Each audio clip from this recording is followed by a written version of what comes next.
नमस्ते and welcome back to Happy Home making.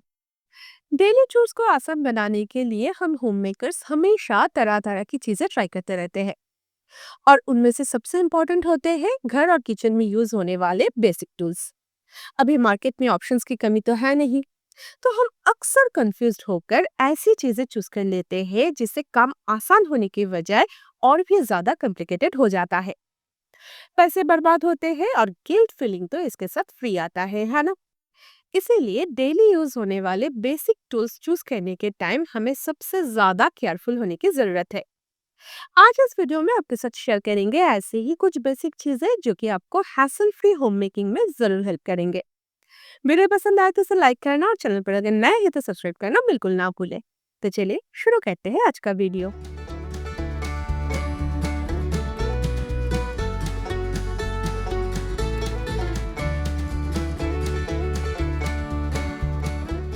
Garlic को पिल करके रखना मेरी मील प्रेप की एक इम्पॉर्टेंट पार्ट है। मैं कभी भी जिंजर गार्लिक पेस्ट बनाकर नहीं रखती, इसे फ्रेश यूज करना मुझे ज्यादा पसंद है। कई सारे रेसिपीज में ऐसा होता है जिसमें सिर्फ गार्लिक या फिर सिर्फ जिंजर ही यूज होता है। इसलिए मैं गार्लिक को पील करके एक कंटेनर में रख देती हूँ और जरूरत के हिसाब से उसे यूज करती हूँ।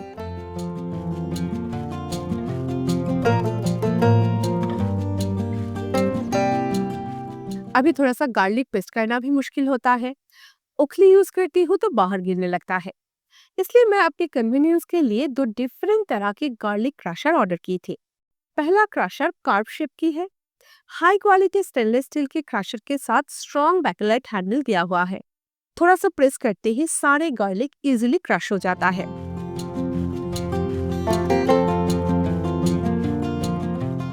और क्रशर से आसानी से निकल भी जाते हैं। हाथ लगाने की कोई जरूरत नहीं पड़ता और उसमें ज्यादा कुछ फंसा हुआ भी नहीं रहता। अपना काम ये परफेक्टली कर सकता है और इसे क्लीन करना भी काफी आसान है। रनिंग वाटर के नीचे रखने से ही ये क्लीन हो जाता है। सेकंड जो क्रशर है वो टोटली स्टेनलेस स्टील से बनी हुई है।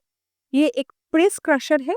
इसमें आप एक बार में थोड़ा सा ही गार्लिक क्रश कर पाएंगे। क्रश करने के लिए मुझे तो बहुत ज्यादा जोर लगाना पड़ा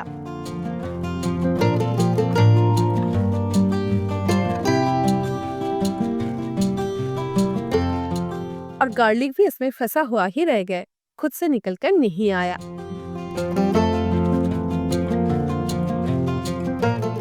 बाहर और अंदर बहुत सारे गार्लिक फंसा हुआ था, जिसे निकलने के लिए मुझे हाथ लगाना पड़ा तो हाथों में गार्लिक की स्ट्रॉन्ग स्मेल तो आ गई। ये क्रशर को क्लीन करना भी डिफिकल्ट था क्योंकि इसके अंदर की तरफ टीथ जैसे पोर्शन में जो गार्लिक फंसा हुआ था वो इजिली क्लीन नहीं हो रहा था। हाँ, डिशवॉशर में जरूर क्लीन हो जाएगा लेकिन हैंड वॉश थोड़ा मुश्किल है, ब्रश यूज करना पड़ेगा। ये क्रशर भी गार्लिक को अच्छे से स्मश कर लेता है लेकिन इसका क्लीनिंग मुझे थोड़ा सा कॉम्प्लिकेटेड लगा। तो ये तो गार्लिक क्रशर में से मुझे तो ये वाला क्रशर ज्यादा हैंडी लगा क्योंकि इसमें एक साथ बहुत सारे गार्लिक क्रश किया जा सकता है, ज्यादा जोर लगाने की भी जरूरत नहीं है और क्लीन करना भी बिल्कुल आसान है।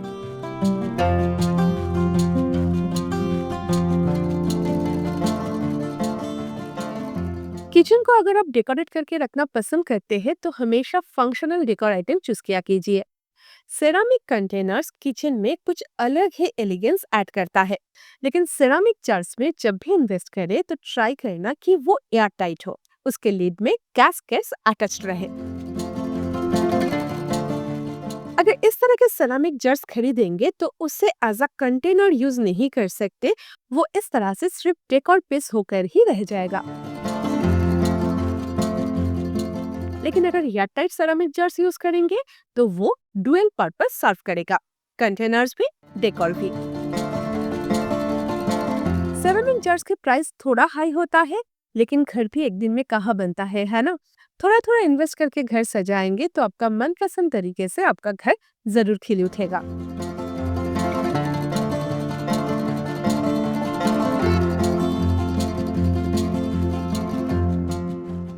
अभी ऑयल बॉटल्स के बारे में बातें करते हैं। इस तरह की बॉटल्स एक टाइम काफी पॉपुलर थे, यूजफुल भी था, इसमें से कोई लीकेज नहीं होता और ऑयल भी कंट्रोल तरीके से पोर किया जा सकता है। लेकिन इस बॉटल्स को क्लीन करना बहुत मुश्किल है। डिशवॉशर में फिर भी क्लीन हो जाता है, लेकिन हैंड वॉश करना बहुत डिफिकल्ट है। इसलिए नेक्स्ट टाइम जब ऑयल बॉटल परचेस करना पड़े तो इस तरह का वाइड ओपनिंग वाला ऑयल बॉटल चूज करें। बोरोसिलिकेटेड ग्लास यूज किया गया है।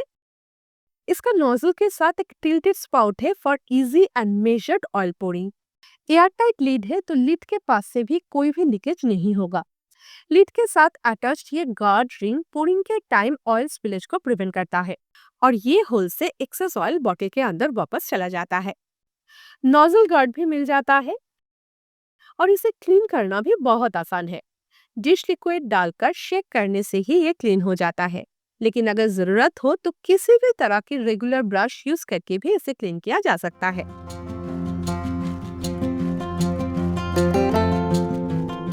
अर्गोनॉमिक डिजाइन है। Oil pouring, leakage, spillage related सारे प्रॉब्लम्स के सोल्यूशन को ध्यान में रखते हुए इस ऑयल बॉटल को डिजाइन किया गया है और मेरे हिसाब से it's a must have for every Indian kitchen.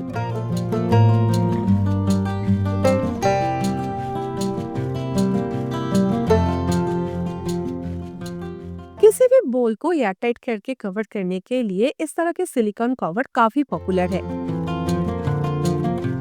लेकिन कुछ दिन यूज करने के बाद ये थोड़ा ढीला हो जाता है।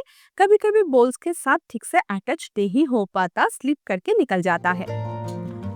और स्क्वायर या फिर रेक्टेंगल बोल्स को तो ये कभी भी ठीक से कवर नहीं कर पाता। बड़े साइज के मिक्सिंग बोल में भी ये सिलिकॉन कवर कभी भी ठीक से फिट नहीं हो पाता। इसलिए इसके बदले इस तरह के सिलिकॉन लीड यूज करना बेटर ऑप्शन है।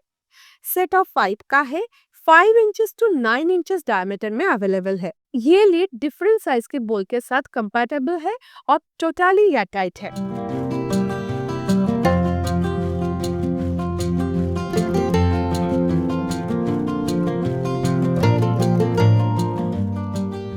बिग मिक्सिंग बोल को भी इजीली कवर किया जा सकता है। तो कुछ भी मैरिनेट करने के बाद बोल को कवर करके फ्रिज में रेस्टिंग के लिए रखना आसान है, क्योंकि एयरटाइट होने के कारण फ्रिज में रखा हुआ दूसरी चीजों में स्मेल नहीं जाएगी। स्क्वायर या रेक्टेंगल शेप के बोल को भी ये सिलिकॉन लिड आसानी से कवर कर सकता है और एयरटाइट भी होता है। स्टोरिंग के लिए भी ये लिड्स थोड़ा सा ही स्पेस ऑक्यूपाई करता है। इसलिए ये set of 5 silicone lids kitchen की किसी भी विदाउट लिड बोल्स में रखा हुआ खाने को फ्रेश एंड कवर्ड रखने का सबसे hassle free and one stop solution है।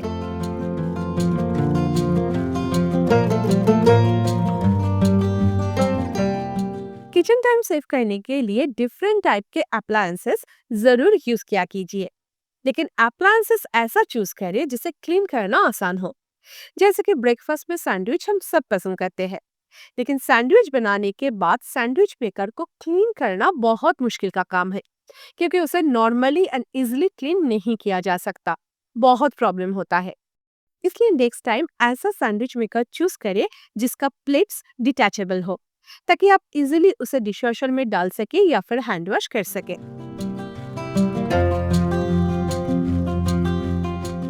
सैंडविच मेकर को क्लीन करना अगर इजी हो जाएगा तो आप उसे बार बार यूज करने में हेजिटेट नहीं करेंगे और किचन टाइम भी सेव कर पाएंगे।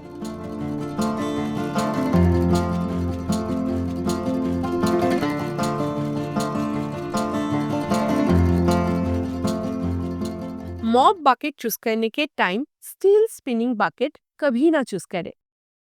स्टील बकेट में बहुत जल्द रस्ट लग जाता है और वो टूट जाता है। 2 बकेट्स खराब होने के बाद मुझे ये समझ आया है, इसलिए मैं आपको बोल रही हूँ कि स्पिनिंग मॉप बकेट हमेशा हार्ड प्लास्टिक की चूज करने की कोशिश करें, क्योंकि प्लास्टिक बकेट सबसे ज्यादा ड्यूरेबल होता है।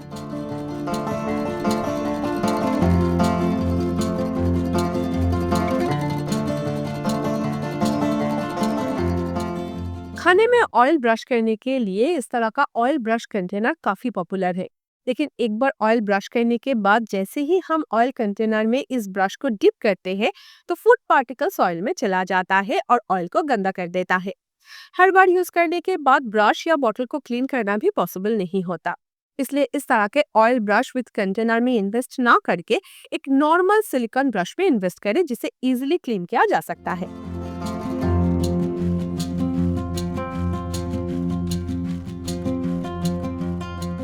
एक कटोरी में ऑयल लेके उसमें ब्रश डिप करके पराठा में ऑयल ब्रश करें। इससे सिर्फ बोल में रखा हुआ ऑयल ही गंदा होगा। ब्रश भी आसानी से warm water and dish liquid से क्लीन हो जाएगा। और सबसे बड़ी बात कि ये ब्रश को स्टोर करने के लिए ना के बराबर स्पेस की जरूरत होती है ना?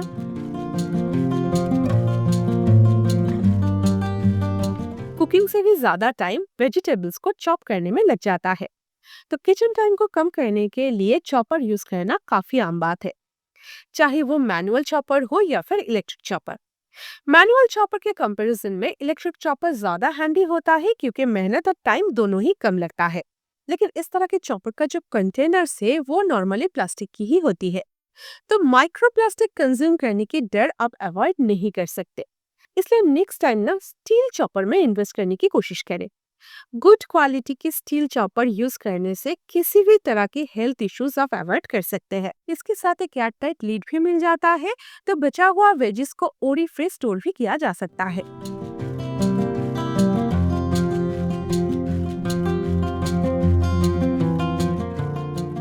मैनुअल स्टील चॉपर के साथ साथ इलेक्ट्रिक स्टील चॉपर भी मार्केट पे अवेलेबल है। इसका साइज थोड़ा बड़ा है, तो लार्ज क्वांटिटी में चॉपिंग किया जा सकता है। ये इसका 2 लीटर कैपेसिटी का बोल है, sharp stainless steel blade attached है, लीड एयर टाइट है और ये इसका मोटर है।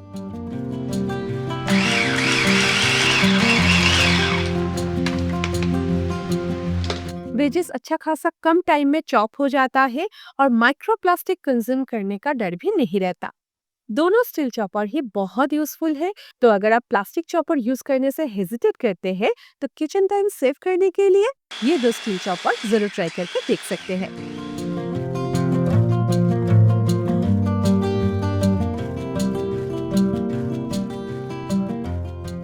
डस्टबिन में से फाउल स्मेल आना तो नॉर्मल है, खास करके मॉनसून में।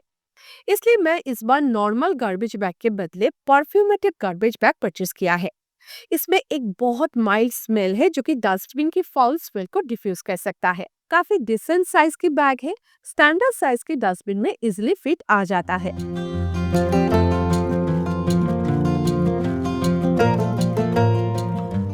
इसमें ना ड्रॉ स्ट्रिंग भी एडेड है, तो बैग को डस्टबिन से निकालना और बाहर तक कैरी करना काफी आसान होता है। यूनिक प्रोडक्ट है। अभी देखिए, गार्बेज बैग तो रोज जरूरत होता ही है, तो चाहे तो नेक्स्ट टाइम इसे ट्राई करके देख सकते हैं। तो आज के लिए बस इतना ही। सारे प्रोडक्ट के परचेस लिंक्स नीचे डिस्क्रिप्शन बॉक्स में मिल जाएंगे। लेकिन कुछ भी खरीदने से पहले अपने नीड्स को जरूर समझने की कोशिश करें। वीडियो हेल्पफुल लगा तो इसे लाइक करना और चैनल पर अगर नए हैं तो सब्सक्राइब करना बिल्कुल ना भूलें। मैं अमृता आपसे फिर मिलूंगा एक नए वीडियो के साथ। Until then take care, lots of love from Happy Home Making. Bye bye.